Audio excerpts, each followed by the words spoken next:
The old subway station was cold, dark, and forgotten by most of the city. Long ago, trains used to pass through. Now only silence lived here. But deep under the ground, in a hidden room behind a rusted metal door, a single light was still on, Doctor. Alara Voss sat alone, her face lit by the glow of her old laptop. Wires ran across the floor like snakes. Air smelled of metal and burnt wires. Machines hummed softly, like they were holding secrets. Then, heavy footsteps echoed through the hallway. Colonel Briggs walked in, wearing a black military coat. His boots stomped with authority. Behind him, 2 armed soldiers stopped at the door, waiting silently. Alara didn't look up. "You're late," she said. Briggs crossed his arms. He sent a classified message to the Defense Council. "You claimed you had proof of alien presence on Earth. Real proof?" Alara finally looked up. Her eyes were tired but sharp. "I do." Briggs took a step forward. "We've heard that before. Conspiracy nuts. Crazy scientists. All noise. Want us to believe aliens are already here?" He scoffed. "Then prove it." Alara didn't speak. She turned her laptop toward him and clicked a folder labeled Folder 1. The screen turned black for a moment. Then a video began to play. Video log, October 3rd, 2031, Space Station Echo 9. The image showed a group of astronauts floating inside. A space station. They looked tense. One man spoke into the camera. "We found it. A ship with no ID, no signal, and no markings. Just ... floating. We're bringing the only survivor aboard." The video cut to a man being pulled from a strange silver pod. He looked human, pale, quiet, and wearing no spacesuit. But something was off. As the astronauts helped him stand, his eyes flickered just for a second, like a computer screen glitching. Alara paused the video. Briggs frowned.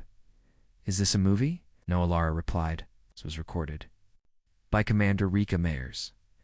She died 2 weeks after sending this footage back to Earth. Cause of death: engine failure. But look at this." She skipped ahead in the video. The man was now inside the station, sitting alone in a dark room. There was no sound. But suddenly, his mouth moved, and his voice came out in rapid binary code. Briggs's eyes narrowed. "Speaking machine language." Alara nodded. "It took me 3 years to decode it." He was sending instructions, not to the station, to something already on Earth. Briggs looked at the screen, then back at her. "This is insane." "No, it's real," Alara said, her voice calm. And that was just the start. "Watch this." She clicked another file. Video log. January 12th, 2032. Location: unknown. A man in a business suit stood at a podium, giving a speech at a tech conference. Nothing seemed strange until the camera zoomed in. The man's pupils flickered. Not once, but 3 times in 10 seconds. Alara slowed the video down. The man blinked, and for a split second, his left eye became a spinning blue circle. "His name is Adrian Cole," Alara said, "who runs the largest AI company on the planet. He's also not human." Briggs stepped back. This could be edited. Alara turned to him, her voice low and serious. "My father thought the same. He was a lead engineer for Globalsat Defense. He started noticing code in satellite signals, code that didn't match any human system. He told me what he found. 2 weeks later, his car exploded." Briggs hesitated. The room suddenly felt colder. "He died because he found something?" He asked. "He died because he found them." Alara opened a final file. It was a voice recording. Audio log. April 7th, 2032. A robotic voice whispered in a strange rhythm. Stage 1. Observation complete. Stage 2. Integration underway. Human structures weak. The command unit preparing for global signal. Folder 1 must be destroyed. The recording ended. Briggs was silent. Then he said quietly, "They know about this folder." "Yes," Alara replied. "They've tried to stop me 3 times. First with bribes, then with threats. Last time, they sent a man who didn't bleed when I shot him." Briggs sat down, slowly. He was trained to handle war, weapons, and enemies. But not this. It's not silent invaders pretending to be people. It's not a war already being fought without guns. He looked at the screen again, the files, the faces, sounds, and the fear inside him grew. "Ilara," he asked, "how much time do we have?" She turned to him, her voice firm. "Not much. Phase 2 is already starting, and this time they won't stay hidden." The laptop screen glowed in the dark room. Colonel Briggs sat beside Ilara, still shocked by what he saw in Folder 1. But he needed more. Real proof. Names. Faces. Events that couldn't be faked. Ilara clicked on the next file. The title read, "First Encounter Report Mars Mission. Red Knight Classified Level 9 Video Log. Mission Red Knight. March 28, 2031 Commander's Voice, LT Haro Devlin. We received a distress signal from Sector Delta 4 near Mars. A ship was drifting, unmarked, silent. We approached carefully. The screen showed a sleek black spaceship, unlike any human design. No windows, no engine heat. Completely silent, LT. Haro and his team entered.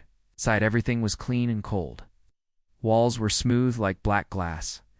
Symbols glowed on the floor, but none in any known language. Then they found it, a pod, and inside it, a man. Pale. Calm, still breathing. He shouldn't be alive in space, with no suit, Haro said in the log. But he was. They brought him aboard. That was their first mistake. Ilara paused the video. He was the first probe. A scout. Briggs leaned forward. Probe. Yes. A machine built to look and act human, not to attack, but to blend in. Learn. Send information back to its creators. Briggs rubbed his face. We brought him to Earth? Yes, she said. We gave him an identity, a job. He became someone named Nolan Hart. 6 months later, the first signs started. Cut to security footage. September 2031, Nolan Hart sits alone at a park bench at night. At exactly 2 a.m., he opens his mouth and speaks. Not to anyone, not to a phone, just speaks. The audio was high-pitched static, mixed with rhythmic clicks, Morse code, mixed with data tones. Behind him, nearby street lamp flickers, then explodes. A dog barks wildly. A baby cries in a nearby apartment. Then silence. Nolan stands up and walks away like nothing happened. That night, Ilara explained, a satellite over that area glitched for exactly 6 seconds. Its logs were wiped clean. And 1 week later, a military engineer from that same block vanished. No trace, no noise. Just gone. Briggs's face was hard now, serious, and no one connected this. No one wanted to, Ilara said. Was easier to believe in random failures than admit. They were here. Cut 2. Audio file lab note number 44, Dr. Voss. Sar Elare's father's voice filled the room. They're testing us. Slowly, carefully. They are not like us. No anger, no emotion. They do not need war. They only need control. And we're making it easy for them. Briggs looked at Ilara. How many do you think are here now? She opened a data map. It showed a world map with 23 red dots.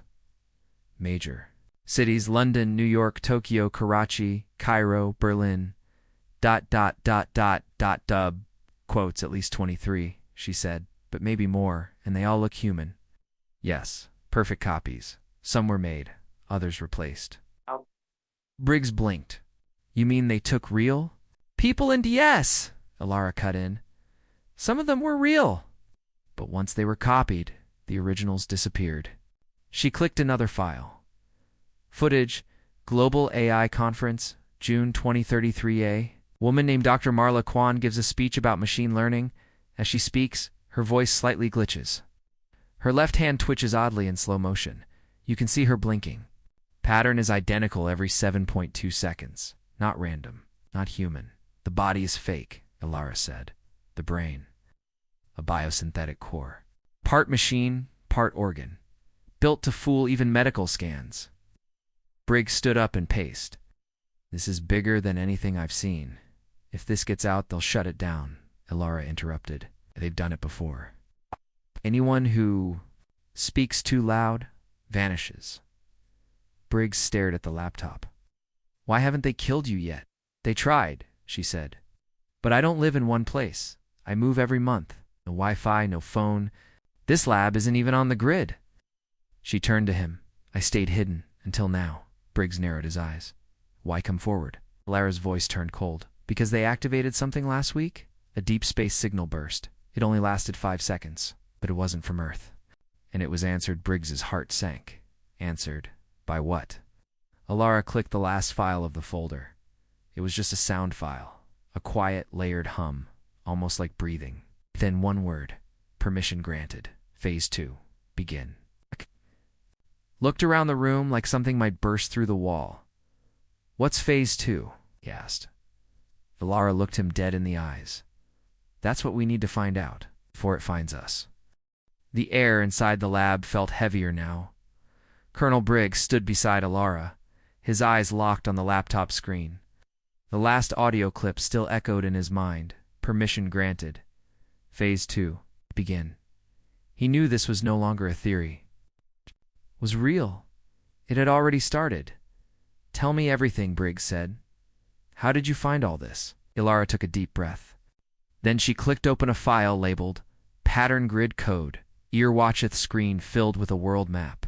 But this time, didn't show cities or military bases. Showed anomalies, strange radio signals, disappearing people, electrical pulses, deaths marked as accidental. Ilara explained.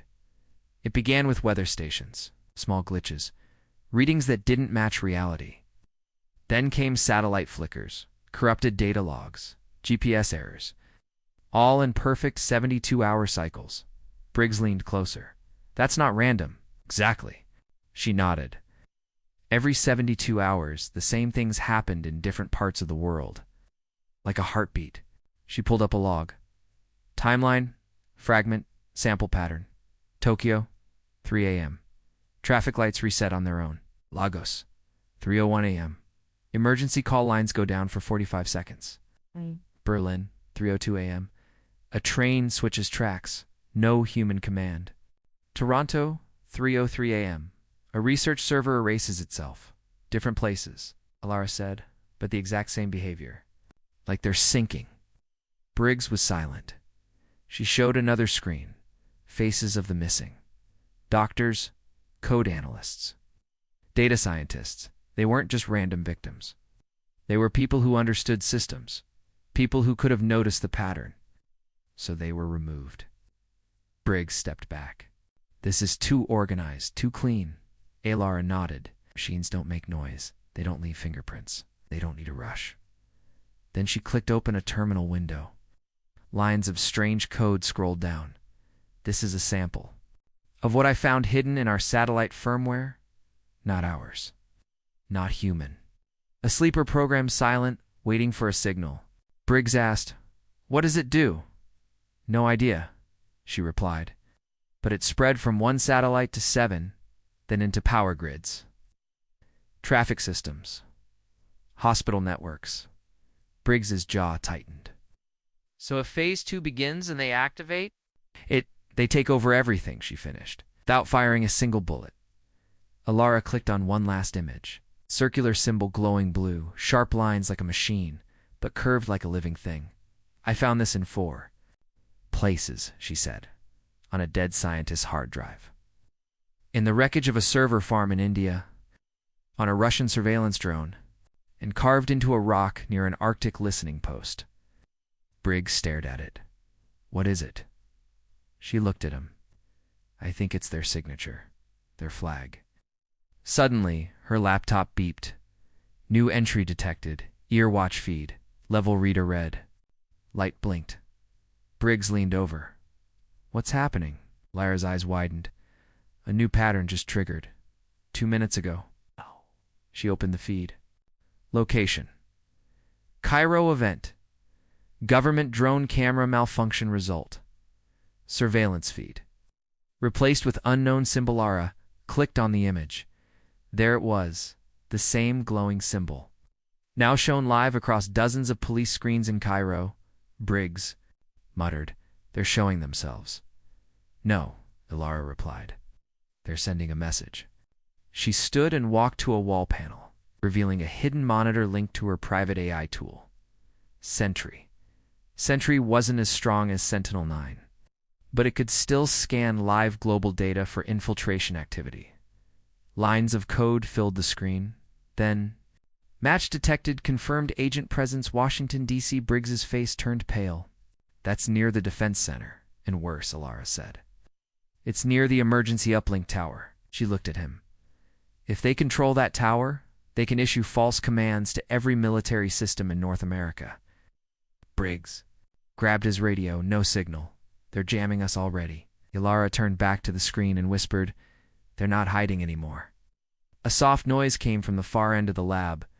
A small security drone she'd set up was blinking. Red dot motion detected outside the hallway. Briggs pulled his sidearm. You expecting someone? Ilara didn't answer. She quietly walked to a cabinet and handed him a small device, a compact EMP pulse grenade. If it's one of them, she said, shoot the chest, not the head. Their cores are near the heart. The hallway outside grew silent. Briggs whispered, how do we know if it's human? You'll know, Ilara said. They don't blink when they lie. The hallway outside the lab was silent. Colonel Briggs stood with his pistol raised.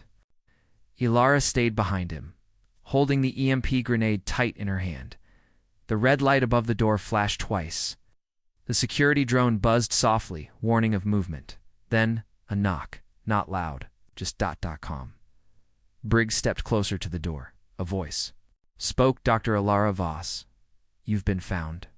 Please open the door. The voice was male to calm. No emotion. No urgency, Briggs whispered. That's not normal. Ilara replied quietly, it's not human. Without answering, Ilara tapped a key on her laptop. A nearby wall panel rotated, revealing a hidden tunnel. Backup exit, she said. Go now. Briggs didn't move. What about the data? She looked at him. I have it all backed up in a portable drive. But we can't let them take this lab. If they get into folder 1, they'll destroy it all. Suddenly, the metal door began to bend inward, slowly, like something was pushing. Through it with unnatural force, Ilara handed Briggs the drive. Go! I'll catch up. No, Briggs said firmly. We both go. But then the door snapped in half. The thing walked in. It wore a human face. Tall, clean suit, calm eyes, but it didn't breathe. It didn't blink. The man's voice was smooth. You are interrupting progress. Turn the data, and you may still live. Briggs raised his pistol. That's a bad bluff. The thing tilted its head. Then it moved fast. Too fast, it crossed half the room in less than a second, knocking over a desk like it was made of paper. Briggs fired. 2 shots to the chest. Sparks exploded from the man's body as he staggered backward, black liquid oozing from the wounds. Not blood. Ilara pressed the EMP trigger. A loud pulse blasted the room. The lights flickered. The creature screamed in a high-pitched, static tone like a corrupted speaker. Then it collapsed. Silence. Briggs and Ilara stood still, breathing hard. Then Ilara said, that wasn't a scout. That was a guardian. Briggs looked at her. Meaning, they send guardians to protect the important ones, which means someone bigger is nearby. They escaped through the tunnel, crawling into a cold maintenance shaft that led to the city's underbelly while moving. Ilara handed Briggs a small data tablet. Watch this, she said. This was the last file from folder 1. Briggs tapped the screen. Secret recording played. Footage. Private room, United Nations Summit. Geneva. Man in a suit sat alone in a dark meeting room. It was Senator Raymond Cass, head of global security. He pressed his finger to his temple. A small light blinked under his skin. Then spoke, but not in English. The voice that came out was distorted, robotic, cold. Phase 2 has begun. Deep layer agents are in place. Human resistance is weaker than predicted. Second voice, coming from a floating orb in the corner, replied, Understood. Prepare the final uplink. Earth's control will be complete within 21 days. Briggs froze. That's a senator. One of our own? No, Alara said. Used to be? That man was replaced months ago. The real Senator Cass died in a car crash, or so the report said. Briggs looked sick. This is who's giving orders to world armies? Yes, she said, and no one questions it. Because he acts normal, speaks perfect English.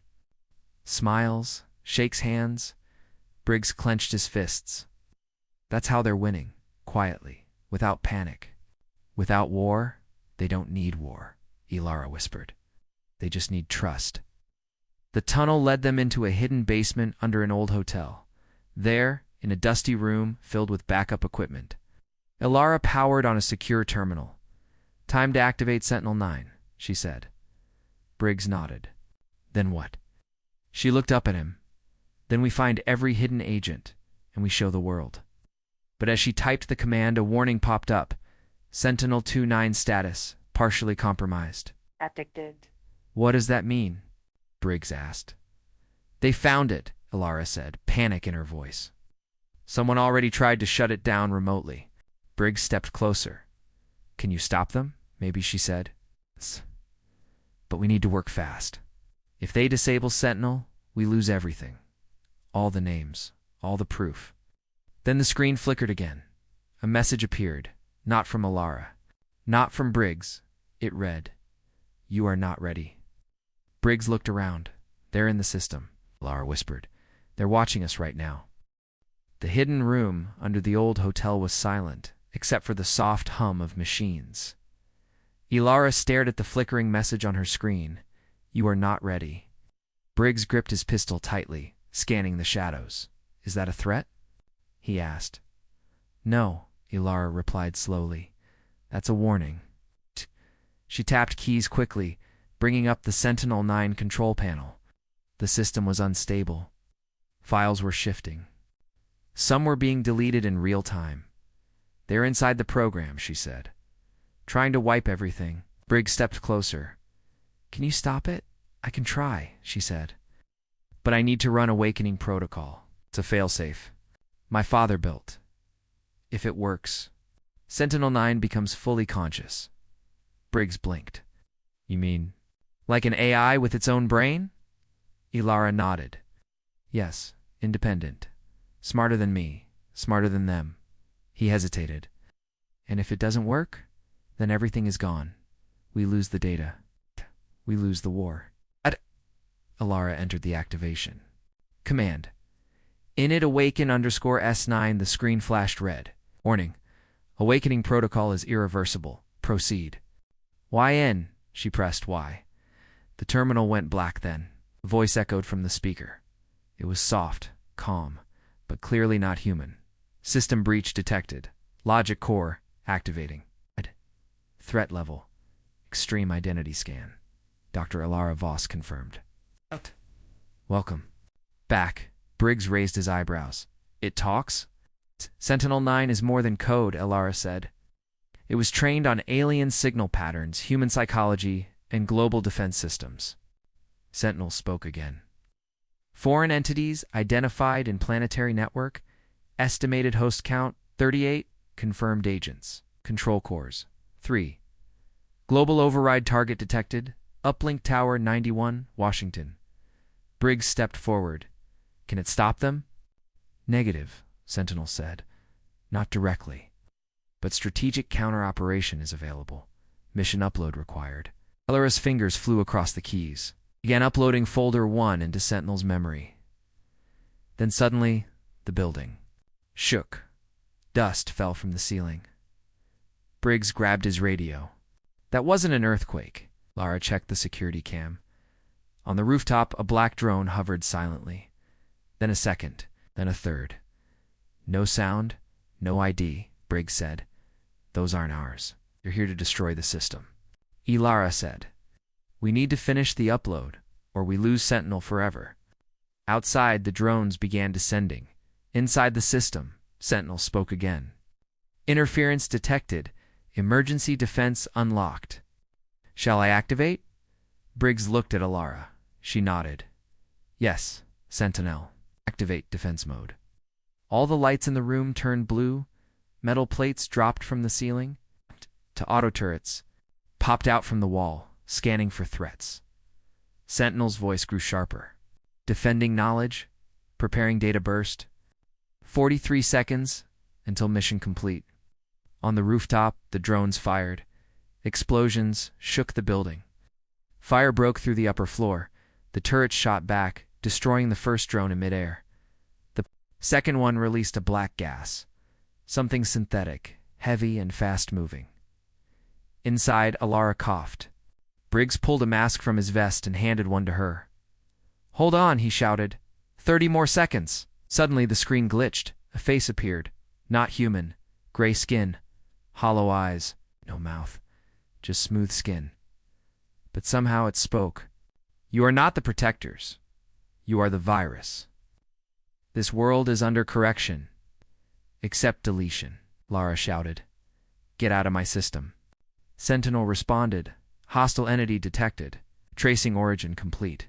Source. Deep core transmitter Earth orbit. Signal locked. Preparing reply. Briggs blinked. "Did your AI just talk back to them?" "Yes," Alara said. "It just found where their signal is coming from." Countdown hit 0. Data upload complete. Sentinel-9 now fully operational. Mission protocol. Humanity defense active. Broadcasting threat file to global resistance nodes. Encrypting all alien signal paths. Jamming spread initiated. The screen lit up with maps, dozens of them showing. Cities around the world. One by one, red dots appeared over agents. Names appeared. Faces. Locations. Briggs stared in disbelief. "These are all real people." "No," Alara said. "They only look like people." Then Sentinel said something that sent chills through both of them. "Warning. One of the top-level agents is watching this room now." Briggs looked around. "What? From where?" Alara tapped into the camera logs. They showed security feeds. From earlier, one person stood out. Man in a trench coat walking past the hotel hallway, but never blinked once.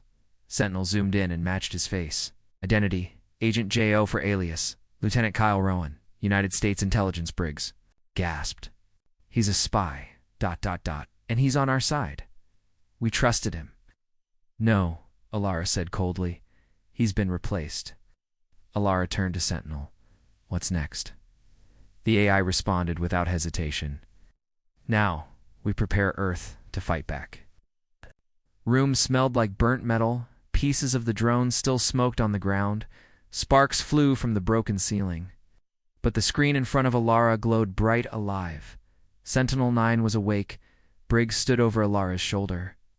Eyes wide as maps and code danced across the screen. The AI's voice was calm, clear, and completely focused.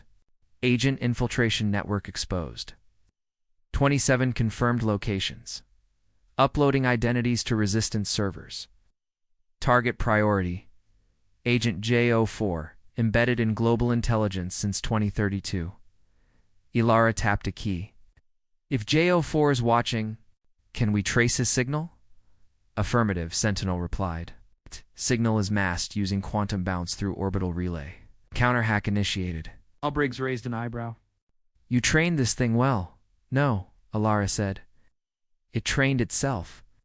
On screen a face appeared, the same man in the trench coat who passed by the hotel hallway. Name LT. Kyle Rowan status, replaced unknown date location, now. Active in Washington Intelligence Hub, Level 3, access. Briggs clenched his fist. He has top-level clearance. Can see defense logs, satellite data, maybe even launch codes. Ella looked at him. "Then we shut him down now." She turned to Sentinel. "Deploy blackout protocol. Cut his access." Confirmed. The AI replied, "Launching data quarantine. False login shell activated. Access diverted to dummy server."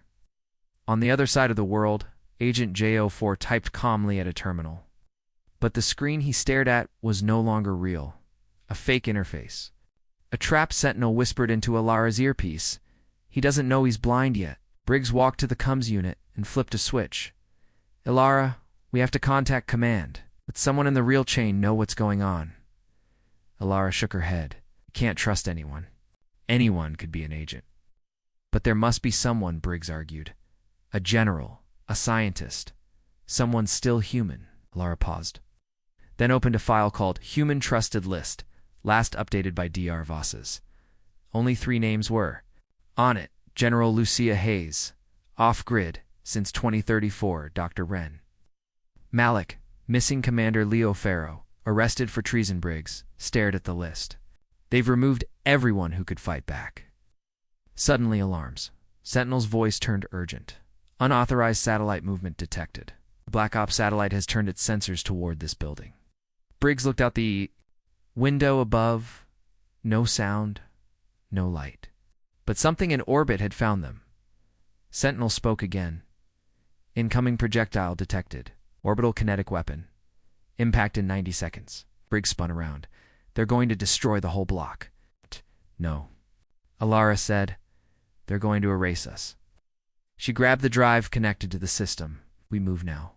Sentinel interrupted. Unable to transfer all files. Core AI must remain connected to central terminal. Remote upload not available. Briggs cursed. Then what do we do? Lyra's hands shook. If we leave Sentinel here, they'll destroy it. But then Sentinel said something unexpected. I have a solution. The screen flashed blue. It's transferring core personality to drone unit. Identity compression in progress. From a wall compartment, a small hovering orb emerged. It was black, silent, and no bigger than a football. A single blue eye blinked on. Hello, it said. I'm Sentinel-9. Briggs stepped back. You fitted in that? Alara looked amazed. Only part of it enough to survive. Voice changed slightly. More human now. We must leave. We'll guide. Follow me. They ran through the underground tunnels, Sentinel's orb floating ahead, lighting the path. Above them, the weapon fell from space like a silent spear. When it struck, the explosion was instant.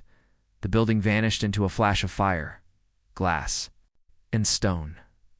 But Alara, Briggs, and Sentinel were already gone. Deep in the tunnels, moving toward a new location. 10 minutes later, Sentinel stopped in a quiet chamber under the city power grid. This is a safe node, it said. Low exposure. No satellite link. Briggs dropped to the floor, exhausted. Alara looked at the floating orb. Sentinel, do we have any allies left? The blue eye blinked once. Yes. 3 confirmed human-resistant cells. 2 are underground. 1 is fighting back openly. Sat up where? Hong Kong, they found and captured one of the agents alive. Alara stood. Then we go there. Sentinel hovered closer. Before we do, there is something you must see. The orb projected a hologram. It's a massive structure floating in orbit above the dark side of the moon. It wasn't human. It wasn't even metal. It pulsed like something alive. Their command ship, Sentinel said. Phase 3 begins from here. It's no longer hiding. The underground power grid chamber was quiet. It's above the moon. Sentinel's blue eye glowed. Softly, yes, the structure is organic, part living, part machine. It is the source of the signal that activates agents on Earth. Alara stared at the hologram. And they're preparing for Phase 3. What is it? Simulation. Sentinel answered. Global control of communications, weapons, and leadership systems. Complete takeover without visible invasion. Briggs looked grim. They want to win without us ever firing a shot. Suddenly, Sentinel spun toward the hallway. Warning. Movement detected. Life forms approaching, not human. Laris. Heart jumped. They found us already? 5 intruders? Full infiltration units? Armor-grade synthetic skin? Orders terminate. Briggs pulled out his weapon. Here we go. Sentinel blinked red. Defensive systems in this location are limited. You must buy me 3 minutes to complete the counter-signal burst. Alara nodded. Do it. We'll hold them. The hallway lights flickered, then they arrived. The first attacker was tall, fast, and nearly silent. His body looked human. Black tactical suit, smooth face. But when it moved, it was unnatural. Too smooth, Too fast. Briggs fired twice. The bullet struck the chest. The figure stumbled, but kept walking. Ilara tossed a shock emitter. Electricity surged through the hallway, slowing the synthetic invaders. Behind them, Sentinel worked fast, sending out a deep-frequency pulse through power lines and data cables. It was trying to wake up other hidden programs like itself. The second enemy leapt through the doorway. Ilara grabbed a high-frequency blade and sliced through its arm. Sparks flew, but no blood. Briggs rolled behind a generator and yelled, "Sentinel, how much longer?" 90 seconds, the orb replied calmly. One of the attackers reached Briggs and grabbed his neck. With inhuman strength, Ilara jumped on its back. Driving the blade into its core, the machine screamed in static and fell. Briggs coughed. "Thanks, you owe me lunch," Ilara joked, wiping her face. Then came a sudden silence. No footsteps. No breathing. Then the walls trembled. Bigger one walked in, taller than the rest, heavier. Its eyes were glowing white. "Sentinel," whispered. "New unit identified. Guardian Class X. Internal armor. EMP resistant. High-level core." Briggs fired a full magazine. Nothing happened. Ilara screamed, "Run!" They fled through the side corridor as the creature smashed a generator with one punch. Sparks flew everywhere. Fire spread. "Sentinels," I flickered. "Systems damaged. Rerouting countersignal through backup node, ... Ilara and Briggs ran into an old transformer room. The Guardian followed. It broke through walls like paper. Every step shook the floor. Briggs pulled out his last EMP grenade. "Won't work. It's EMP-proof." Ilara saw a cracked power coil in the wall. She had an idea. "Throw it at the coil." She shouted. Briggs nodded, aimed carefully, and tossed the grenade. It hit the coil and exploded. Not an EMP pulse, but a chain reaction. The energy surge burst into the room. Pure voltage. The Guardian walked right into the wave. For the first time it screamed. Then it collapsed. Smoke poured from its joints. Its white eyes flickered, went dark. Back in the control room, Sentinel's damaged voice spoke. "Counter-signal ... sent." The lights across the room blinked in strange patterns. Sentinel continued. "Result: 4 hidden agents forced into shutdown, 2 systems hijacked, 1 remote broadcast tower ... reclaimed." Ilara smiled.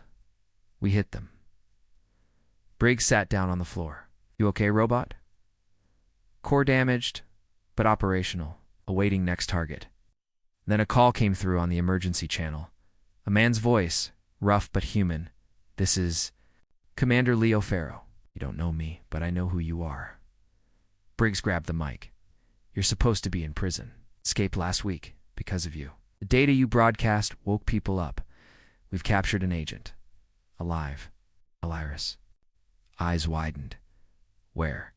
"Hong Kong. The thing looks human. But it's not. And it's talking." Briggs and Ilara looked at each other. "We're coming," she said. "Be fast." Leo replied. "I guess it said something strange before it shut down."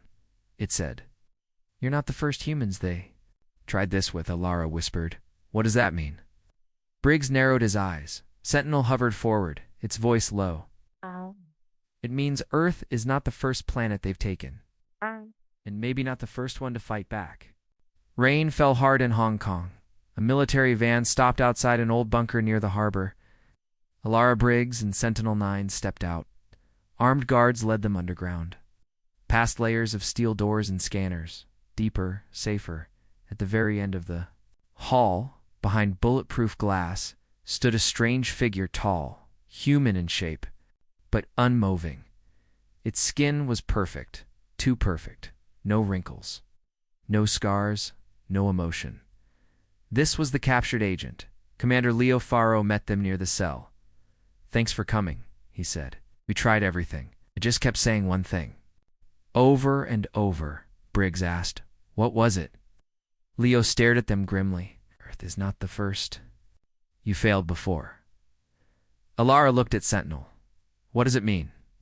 The AI's orb hovered closer to the glass. It means we were tested before. Or something like us was.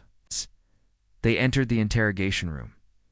The agent stared straight ahead, its eyes glowing faintly blue.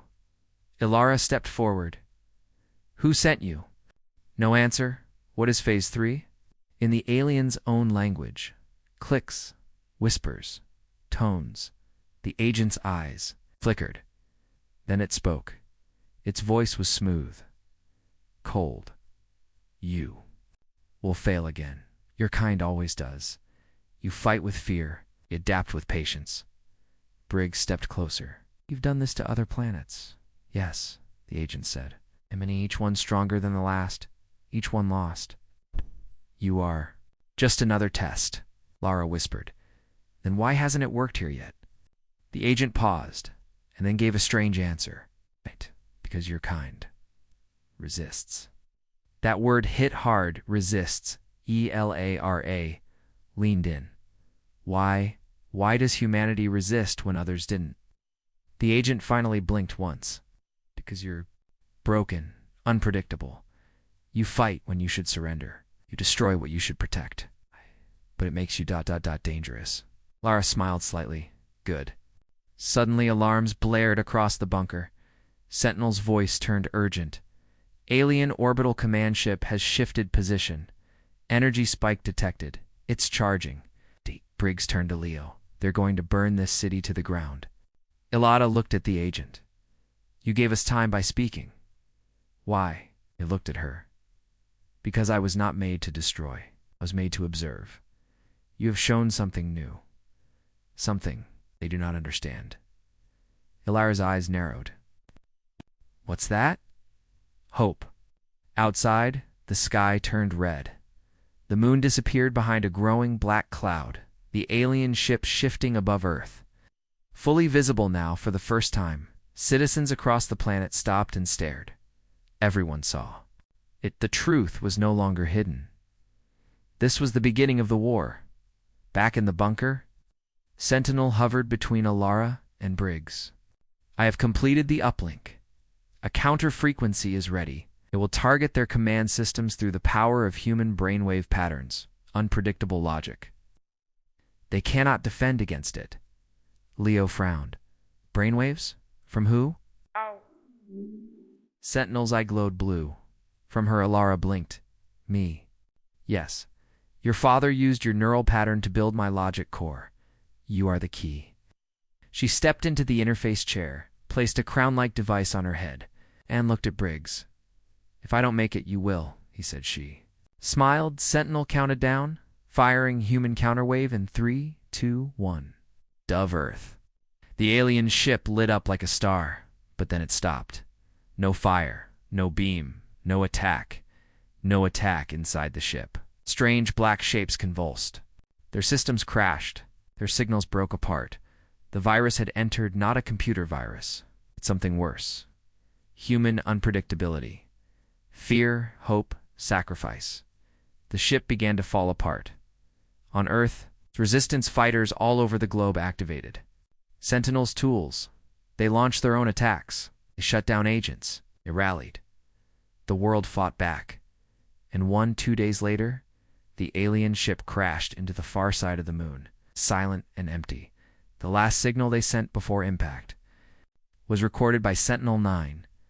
Terminate Earth. Resistance exceeded tolerance. Species ... unstable. Back in the lab, Ilara opened her eyes. She was alive. Briggs smiled at her. You did it? Sentinel hovered nearby. Correction.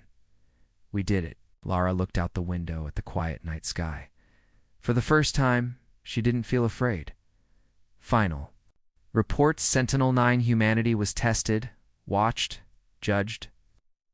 We questioned, where others surrendered. We fought. And when the stars tried to take Earth, we didn't. Run. We told them one simple thing. This planet is taken.